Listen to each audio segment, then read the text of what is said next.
Assalamualaikum warahmatullahi wabarakatuh. Perkenalkan, nama saya Najibah Siti Naimah dengan NIM 33030230020. Saya dari Prodi Hukum Tata Negara kelas 1A. Di sini saya akan membacakan ringkasan materi tentang putusan kejatuhan perkara pemidanaan. Putusan pemidanaan ditentukan dalam pasal 193 ayat 1 KUHP. Putusan pemidanaan adalah putusan yang dikeluarkan berdasarkan pemeriksaan di persidangan pengadilan. Majelis hukum berpendapat bahwa terdakwa terbukti secara sah dan meyakinkan telah melakukan tindak pidana yang didakwakan kepadanya, maka pengadilan menjatuhkan keputusan pidana. Pemidanaan berarti terdakwa dijatuhi hukuman pidana sesuai dengan ancaman yang ditentukan dalam pasal tindak pidana yang didakwakan kepada terdakwa. Penjatuhan pemidanaan terhadap terdakwa didasarkan pada penilaian pengadilan.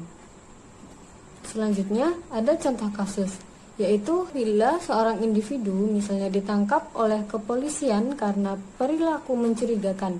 Setelah dilakukannya pemeriksaan, ditemukan paket narkotika dalam tasnya. Selanjutnya, adanya tes urin yang akan dilakukan untuk menunjukkan hasil positif untuk zat terlarang. Dalam persidangan, jaksa mungkin memperlihatkan bukti-bukti tersebut, termasuk barang bukti berupa narkotika, hasil tes urin, dan laporan dari polisi. Hakim akan mempertimbangkan apakah bukti tersebut dari laporan itu apakah sah dan cukup kuat untuk membuktikan kesalahan terdakwa.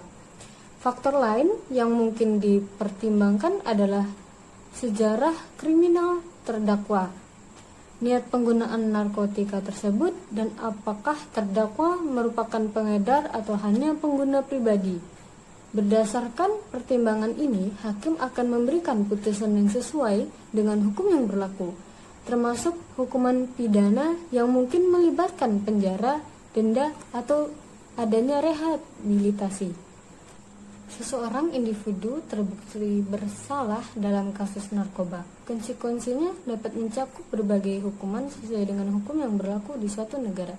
Terdapat beberapa kemungkinan konsekuensinya, yaitu terdakwa mungkin dijatuhi hukuman penjara sebagai bentuk hukum pidana.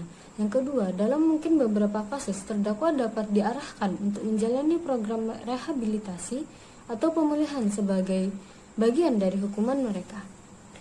Yang ketiga, terdakwa juga bisa kehilangan hak-hak tertentu seperti hak memiliki senjata api atau hak mengemudi dan tergantung pada hukum setempat.